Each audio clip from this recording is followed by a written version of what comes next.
Halo, Bolangers! Kali ini, aku sedang berpetualang bersama kawan-kawanku di Kepulauan Karimun Jawa, Kabupaten Jepara, Jawa Tengah. Mengarungi lautan lepas sambil ditemani pemandangan birunya air laut memang sangat mengasihkan loh. Nah, kami sudah sampai di lokasi yang tepat untuk mencari lobster bambunya. Tanpa berlama lagi, ayo kita jebur! Lobster bambu memang bisa ditemukan bersembunyi di antara terumbu karang di sini. Wah, sudah terlihat itu lobster bambunya, Bolangers. Yap, warna hijaunya memang terlihat seperti bambu kan? Ayo lang, golek lobster sing akeh lang. Iya, Im. Walau tidak memiliki capit, sekujur tubuh lobster bambu memang punya duri yang tajam.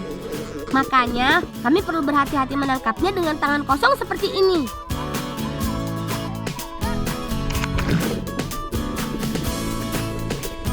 Hore! Satu persatu dari kami berhasil menangkap lobster bambu. Lobster bambunya besar-besar loh, Bolangers. Wes cukup iki, ayo munggah ya. Ayo kawan, segera kita naik kembali ke sampan. Karena tidak ada pijakan, kami harus bergantian dan saling membantu satu persatu. Ayo Naim, kamu pasti bisa.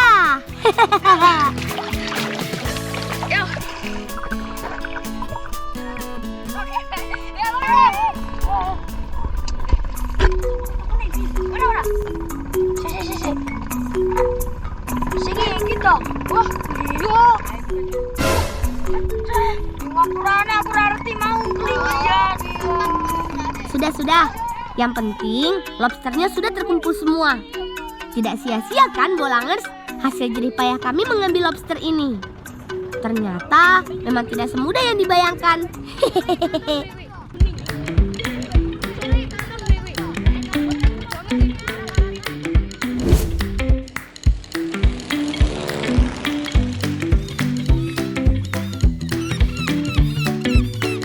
Sesampainya di daratan, kami harus membawa hasil tangkapan lobster ini ke kerambah, tempat di mana lobster akan ditampung sambil dibesarkan kembali sampai siap untuk dijual.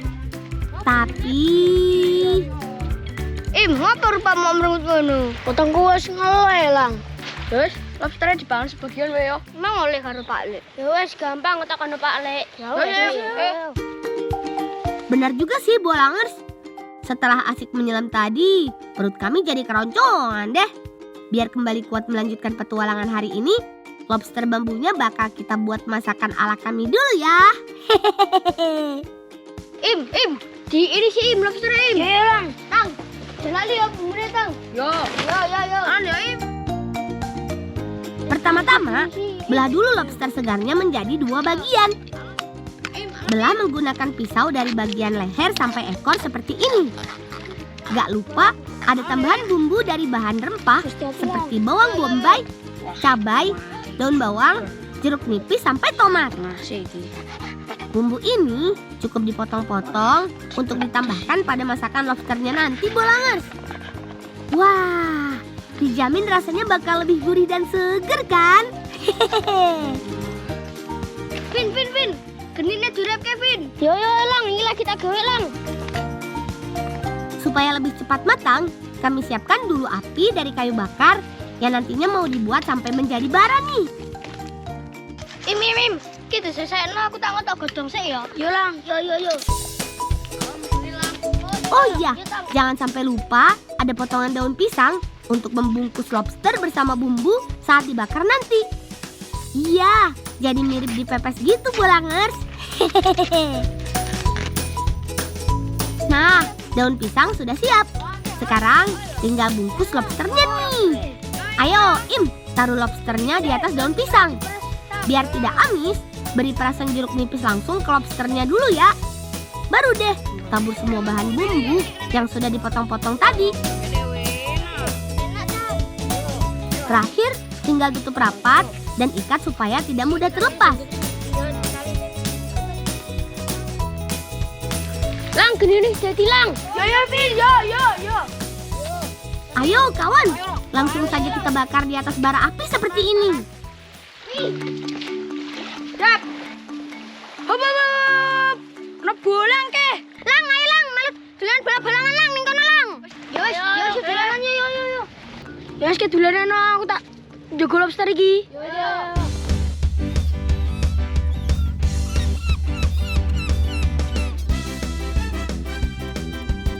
Timbulang siap. Mam siap. Iji, loro, telung. Ayo kawan, rebut bolanya.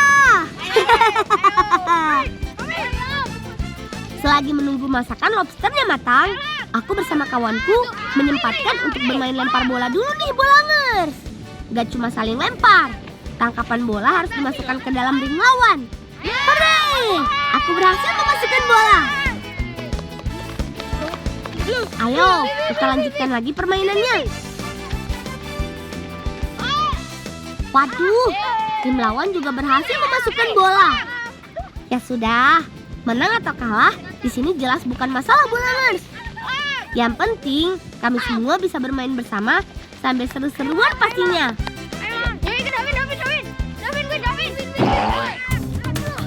Aduh, gara-gara aku tersenggol tadi, tim kami jadi kalah.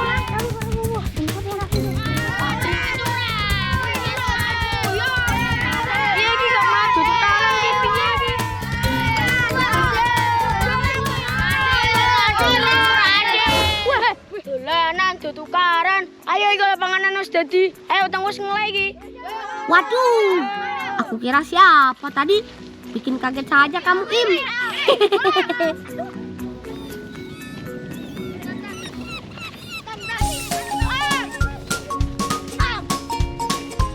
Pas sekali nih Bolangers. Daripada menghabiskan tenaga untuk berdebat, lebih baik kami bersama-sama menikmati santapan lobster yang sudah matang. Wah, ini dia hasil masakan lobster bambunya. Ayo, serbu kawan. Bolangers, ini lobster yang kita masak tadi. Nih, dagingnya tebal kan Bolangers. Nah, ditambah bumbu yang kita masak tadi, rasanya jadi makin gurih dan enak. Yuk, mangan yuk.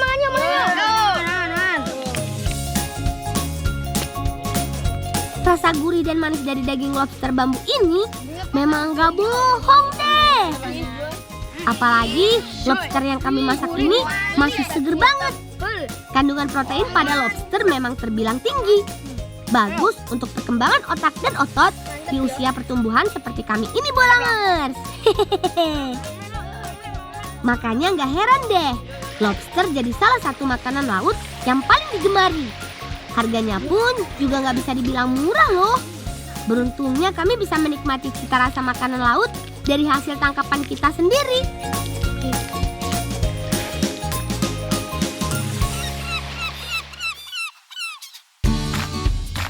Bolangers, perut sudah kenyang nih. Saatnya kami mengantarkan tangkapan lobster bambu ke kerambah milik paman.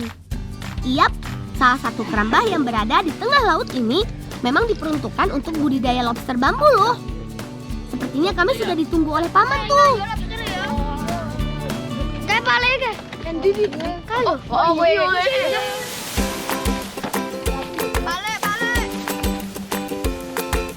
Pale. Iki aku entek lobster pale. Oh iya, ndelok. Mudah itu nanti kemana? Kagon karang-karang kono pale. Kalau kau pulau kono mau. Gede-gede ya Pak Le ya? Lumayan iki entuke. Ayo, kita bantu paman untuk memasukkan lobster ke dalam kerambah. Wah, banyak juga ya lobster bambu di sini. Hati-hati kawan, pelan-pelan ya. Jangan sampai duri-duri pada tubuh lobster malah melukai tangan. Lobster-lobster bambu yang sudah besar nantinya akan dijual Bolangers untuk jadi santapan di berbagai restoran dan rumah makan. Kula pamit rumiyin nggih. Oh iya, mau bapake Davin pesen kon golekake kasus iki kon nggo bali nang omahe. Ya nggih, Pak Le. Emang enek kaos iki ning kene? Ya ono lah, wong kaos iki ku nek kene ku kas Karimun Jawa. Engko tak dudune panggonane nek kono lho. Yo, pamit yo.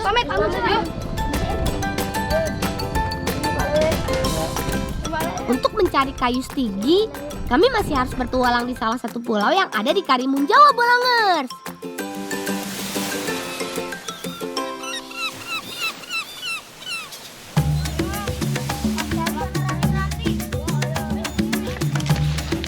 Vin. Iki neng dita kayu stigine, Vin. Ora ngerti aku, Lang. Wis tenang, aku ngerti kalau nggone nek kono. Yo. Kayu stigi adalah salah satu kayu yang bisa ditemui dan jadi kayu khas dari Karimun Jawa. Iku kudu ngopo? Wong lek kene ku lho iso lho. Oh iya ya. Yo saya. Walau sudah terbilang jarang, pohon stigi masih bisa ditemui di daerah pesisir dengan permukaan tanah yang berpasir.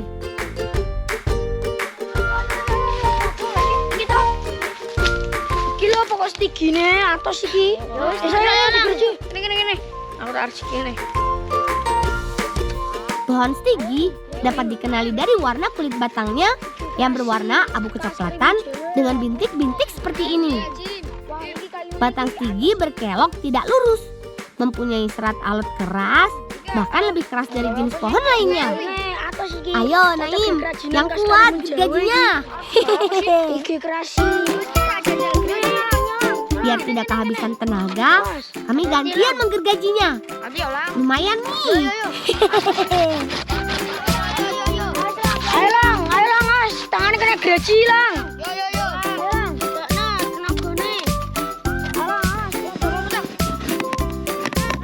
Hore!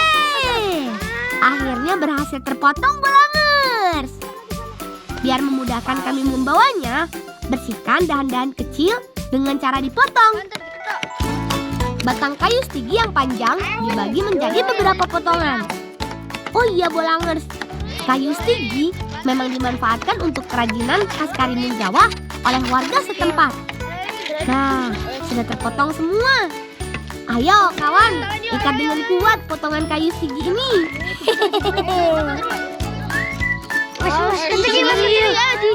Ayo.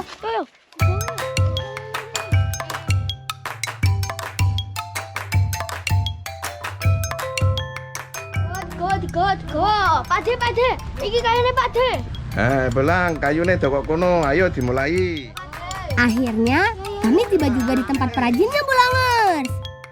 Kenalin, ini dia Pak De Joni, salah satu dari banyaknya perajin kayu yang bisa ditemui di Karimun Jawa. Ayo kawan, kita bantu Pak De membuat kerajinan kayunya. Pertama-tama, kayu diukur dulu nih bolangers.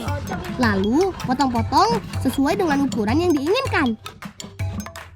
Kerajinan kayu yang paling banyak dibuat di sini ada aneka jenis tongkat sampai dengan tasbih.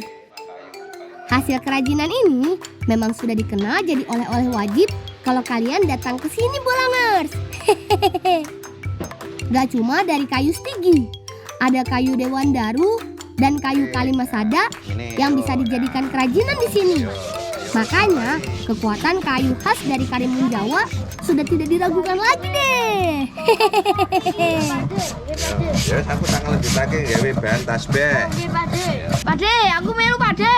Yo, mrene. Yo. Dengan mesin bubut seperti ini, mata pisau langsung membentuk bulatan sempurna pada lembaran kayu dengan bolongan di tengah. Wah, jadi lebih cepat ya. Nah, biji tasbih dari kayu yang sudah jadi tinggal disusun dengan cara dimasukkan ke dalam tali seperti ini.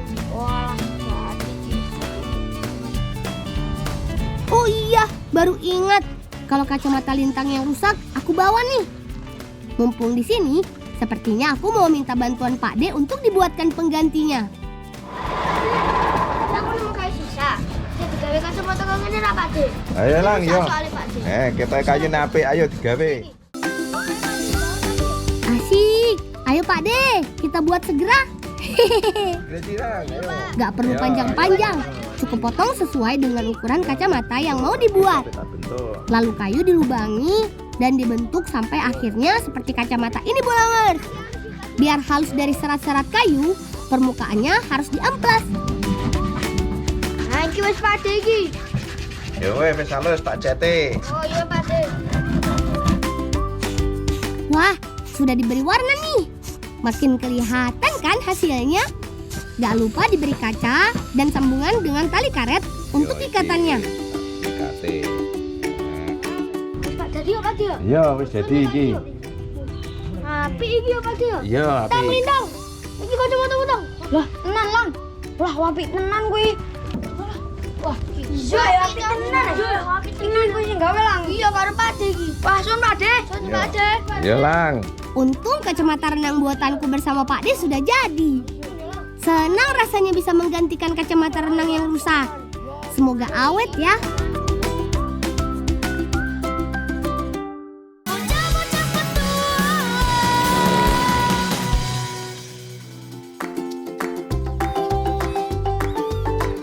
Sebagai salah satu destinasi wisata di bagian utara Provinsi Jawa Tengah, Karimun Jawa memang punya panorama keindahan bawah laut yang sangat indah. Lihat aja, banyak kapal-kapal yang mengangkut wisatawan untuk menghabiskan waktu melihat keindahan bawah lautnya. Keren kan? Yap, ini dia yang dicari. Berenang sambil menyelam ditemani ikan-ikan jadi daya tarik di sini. Keberadaan ikan, terumbu karang yang asri, dan rumput laut jadi pertanda wilayah perairan yang masih bagus dan terjaga.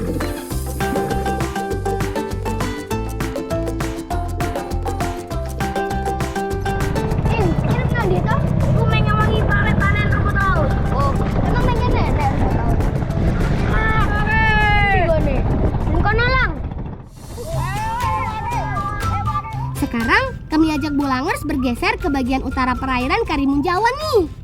Tepatnya ada di Dusun Merican, Desa Kemojan, Kepulauan Karimun Jawa. Budidaya rumput laut memang hanya bisa dilakukan pada perairan yang masih terjaga, alias belum tercemar sama sekali. Nah, ini dia lokasinya. Wah, ternyata rumput lautnya diikatkan pada tali yang menjuntai panjang, Bolangers. Tahu tidak, kalau tali yang mengikat rumput laut ini panjangnya bisa sampai 100 meter loh. Hampir sama dengan panjangnya lapangan sepak bola tuh. Bolangers, rumput laut yang aku bawa ini berjenis rumput laut sakul. Nah, orang Karimun Jawa biasanya menyebutnya apa, Tang? Rumput laut brokoli, Lang. Rumput laut brokoli, Bolangers. Nah, ini dipanen sebulan sekali. Ya udah, panen lah, Tang. Ayo. Biar tangan tidak terluka dari kerang-kerangan tajam yang menempel, maka kami perlu memakai sarung tangan. Ayo kawan, ambil lagi rumput lautnya yang banyak. Lang, wes akeh iki lang. Yuk balik yuk, dipeme yuk. Kapal yang kami tumpangi sudah penuh terisi rumput laut nih, Bolangers. Tandanya kami harus segera membawanya ke daratan.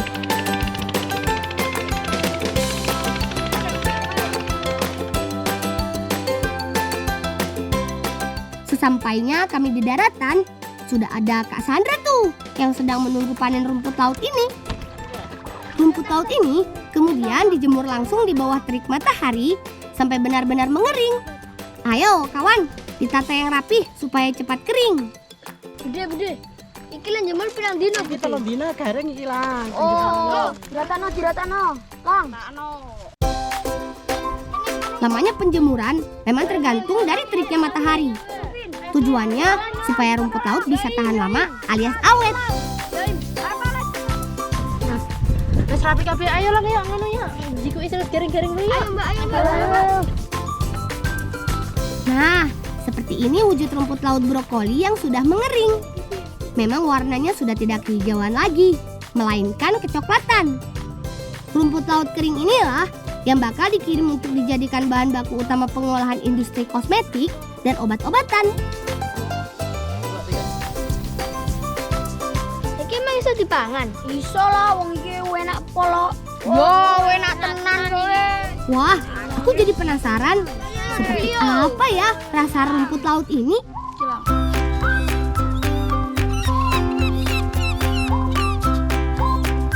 Benar saja Bolangers, hasil rumput laut kering ini ternyata mau dibuat sajian khas, yaitu bubur rumput laut. Pertama-tama, rendam dulu rumput laut kering. Hasil rendaman ini bakal mengembalikan tekstur rumput laut yang kaku menjadi kenyal. Iki ngekom suwe ra, Mbak? Suwe iku lang kudune sedina ngekume. Wah, suwe temen ya, Mbak? Wis tenang, Mbak duwe wis dadi. Lanjut siapkan perasan santan untuk campuran bubur rumput lautnya. santan sudah diperas. Kemudian dimasak sampai mendidih ya. Untung saja sudah ada rumput laut yang sudah direndam semalaman. Tinggal potong-potong rumput laut supaya mudah untuk dimasak nanti. Sembari aku menyiapkan bahan bubur rumput lautnya, Lintang dan Bude juga menyiapkan bumbu masak untuk sajian khas Pindang Serani atau sup ikan laut dari Karimun Jawa. Bumbu-bumbu seperti bawang merah, bawang putih, kunyit, dan ketumbar diulek sampai benar-benar halus. Santan sudah mendidih. Tandanya gula pasir dan gula merah harus segera dimasukkan tuh. Aduk-aduk terus sampai semua bahan larut. Terakhir, tidak lupa potongan rumput laut dimasukkan bersama rebusan santan dan gulanya. Untuk menambah aroma dan rasa, tambahkan parutan jahe. Aduk-aduk terus sampai rumput lautnya larut dan menyatu dengan sempurna. Memang butuh waktu sampai bubur rumput lautnya matang. Nah, Mbak, iki jahe Mbak eman-eman, Mbak. Ya wis gampang kok 3 es buah Mbak, 2 buah nek jero. Tang, cukup ki buah ning dulu, Tang. Yo. Wah, asik! Yo lang. Sisa rumput laut yang masih banyak ini mau kami jadikan es buah Bolangers. Pas banget kan sama cuaca yang lagi panas-panasnya kayak sekarang ini. Ayo, dipotong semua buah-buahannya. Hasil potongan buahnya nanti tinggal dicampur dengan potongan rumput laut segar, sirup, dan es batu. Wah, jadi nggak sabar nih. Bude iki semarang ta urung? Wes nang tasen cidokno wae. Ya kan Bude tak kode kemon iki, Bude. Asik, bubur rumput lautnya sudah matang tuh. Tinggal diangkat ke wadah dalam keadaan panas seperti ini. Hati-hati ya, soalnya kalau sudah dingin nanti malah mengeras. Kan mirip seperti agar-agar. Kuwi Mbak wis dadi. Ya wis Tang iko nganu iwake lebokke. Wis. Terakhir, kita masak pindang seraninya. Tumis dulu bumbu halus sampai benar-benar wangi teman. Setelah itu, lanjut rebus ikan dan masukkan tumisan bumbu halus tadi. Tambah lagi tumisan rempah seperti bawang merah, bawang putih, dan cabai. Campurkan semua jadi satu dengan rebusan ikannya. Gak lupa potongan tomat, biar makin seger. Hore! Semua sajiannya sudah siap. Tinggal dibawa untuk disajikan dalam acara yang sudah kami tunggu.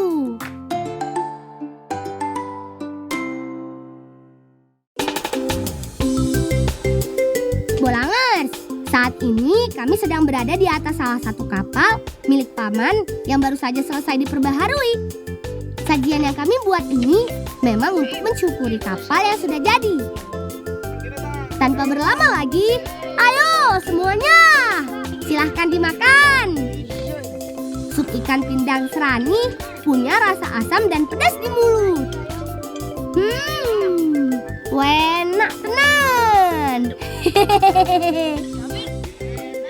Jangan lupa bubur rumput laut yang seperti agar ini terasa lembut dan langsung hancur di mulut.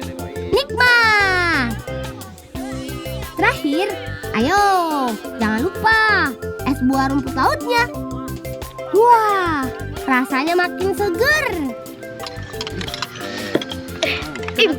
Aku kira paling gak oleh-oleh, tapi aku bingung golek ngendi. Wis seneng Lang, padiku biasanya gawe oleh-oleh khas Karimun Jawa.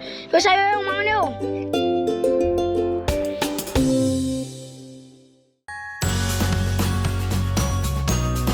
Mbak, iki ana bolang.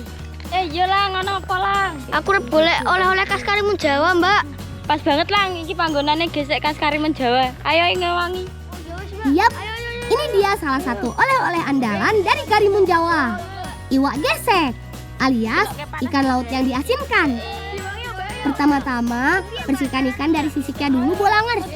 Ayo kawan, kupas sisiknya sampai bersih ya. Kemudian, dibersihkan dari isi perutnya dan dibelah menjadi 2 bagian seperti ini, teman. Ikan sudah bersih nih, Bolangers. Tinggal diberi taburan garam lalu tutup deh. Ayo, tabur yang banyak ya. Teknik memberikan garam seperti ini memang sudah dikenal lama, bertujuan untuk mengawetkan ikan loh. Wah, wis rambut iki wis rambut iki. Mbak, iki dipepe ora, Mbak? Gereng lang iki kudu dijer nang wengisik. Wah, lah suwe lah, Mbak. Tenang lang, Mbak wis duwe sing iso dipepe. Oh iya, hasil penggaraman tadi nggak bisa langsung dijemur. Wah, hati. Harus didiamkan dulu, paling cepat semalaman. Nah, ini dia yang sudah didiamkan semalam. Biar sisa garam tidak banyak menempel pada daging ikan, kita cuci dulu dengan cara disikat pakai sabut kelapa seperti ini, Bolangers. Ikan sudah bersih, tinggal dijemur langsung di bawah sinar matahari. Bila sedang terik-teriknya, ikan akan mengering sempurna hanya dalam 1 sampai 2 hari saja, Bolangers. Lang, matur nuwun aku wis diwangi iki oleh-oleh kanggo kowe. Matur suwun ya, Mbak ya. Wah, asik. Aku diberi hadiah iwak gesek sebagai oleh-oleh. Terima kasih banyak ya, Kak.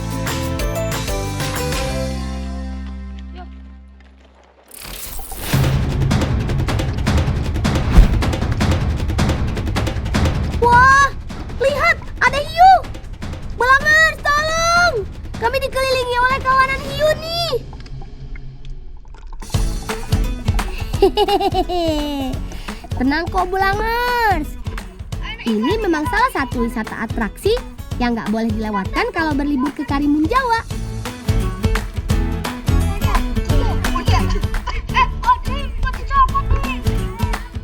Meskipun aman, tetap saja ada aturan. Seperti tidak boleh memasukkan tangan ke dalam air. Dan pastinya rasa deg-degan tetap ada. Apalagi saat hiu mendekat ke arah kami. Hehehe. Berenang bersama hiu seperti ini memang hanya bisa kalian coba di Karimun Jawa loh, Bolangers.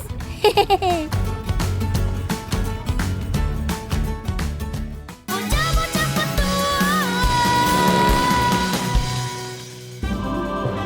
Bolangpedia. Bolangers, Indonesia terkenal dengan beragam adat dan sukunya. Nah, suku Mentawai merupakan suku yang menetap di Kepulauan Mentawai, Pulau Siberut, Sumatera Barat. Masyarakat suku Mentawai masih mengandalkan hidupnya di alam. Suku Mentawai mencari ikan dengan teknik berburu dan memanah. Cara tangkap ini tentu saja ramah lingkungan. Setelah hujan reda, biasanya sungai mulai surut dan membawa luapan ikan-ikan dari sungai besar. Biasanya ikan yang ditangkap ikan kalau. Mereka juga dikenal sebagai peramu yang andal loh. Karena di Mentawai tidak ada sawah, makanan pokoknya keladi dan sagu.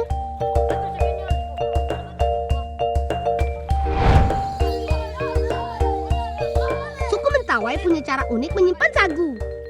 Sebelum sagu disimpan, tutup dengan daun dan batu supaya tidak dirusak ternak yang lewat. Demi menjaga cita rasa, masyarakat menyimpannya di dalam air hingga berminggu-minggu, bahkan hingga 2 bulan ke depan. Soalnya, kalau disimpan di tempat kering, sagu akan rusak dan terasa lebih masam walaupun sudah dimasak. Sebelum disimpan di dalam air, sagu diambil saripatinya secara tradisional. Isi batang sagu diparut, kemudian diinjak-injak untuk diperas. Sebelumnya kaki sudah harus dicuci bersih dulu ya, Bolangers. Injak dan tuang air selama berulang-ulang. Air endapan yang bersifat di sagu ini yang disimpan selama berbulan-bulan di dalam air. Nantinya akan menjadi tepung sagu dan bisa diolah menjadi makanan. Misalnya kue purun pisang, terbuat dari adonan tepung sagu dicampur pisang. Kemudian dibungkus dengan daun sagu dan dipanggang. Rasa gurihnya sagu ditambah manisnya pisang, jangan ditanya ya, Bolangers. Sudah pasti mantap.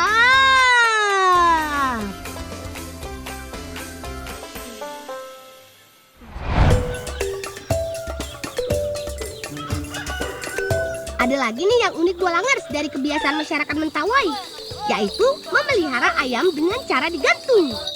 Bukan ayamnya kok yang digantung, melainkan kandang ayamnya. Menggantung kandang ayam seperti ini bisa melindungi ayam dari serangan hewan-hewan buas yang ada di hutan. Masyarakat Mentawai suka sekali membuat kandang ayam jauh dari pemukiman atau di hutan.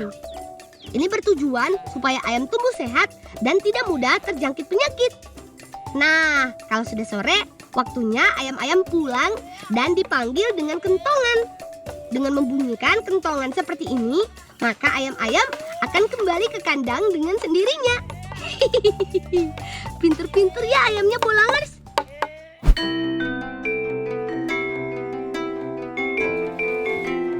Hampir semua atap suku Mentawai menggunakan daun sagu atau rumbia. Daun sagu dikenal awet dan tahan cuaca. Ada lagi yang unik Bolangers dalam rumah atau rumah adat suku Mentawai. Tengkorak dan tulang belulang yang pernah menjadi buruan dijadikan koleksi sebagai interior rumah.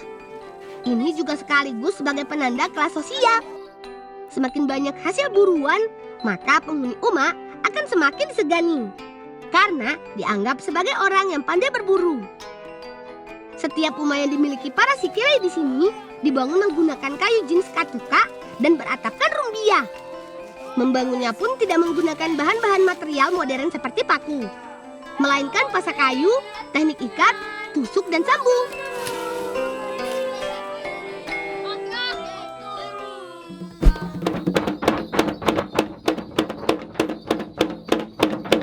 Suku Mentawai punya ritual parwa khusus untuk para Sikirei. Sikirei adalah orang yang dipercayai memiliki kekuatan spiritual yang tinggi dan kedekatan dengan roh leluhur untuk menyembuhkan berbagai macam penyakit. Tariannya disebut Turuk Manyang. Turuk Manyang biasa ditampilkan untuk acara-acara pernikahan dan acara besar lainnya. Cara menari Turuk Manyang mengandalkan kekuatan kaki dan harus bertahan pada tumpuan.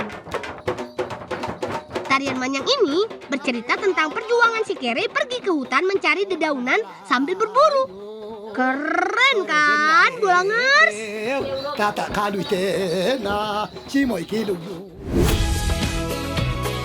Sekian dulu cerita bersama kawan-kawanku di Kepulauan Karimun Jawa. Tunggu petualanganku berikutnya, teman. Salam cinta anak Indonesia. Ngebolang yuk!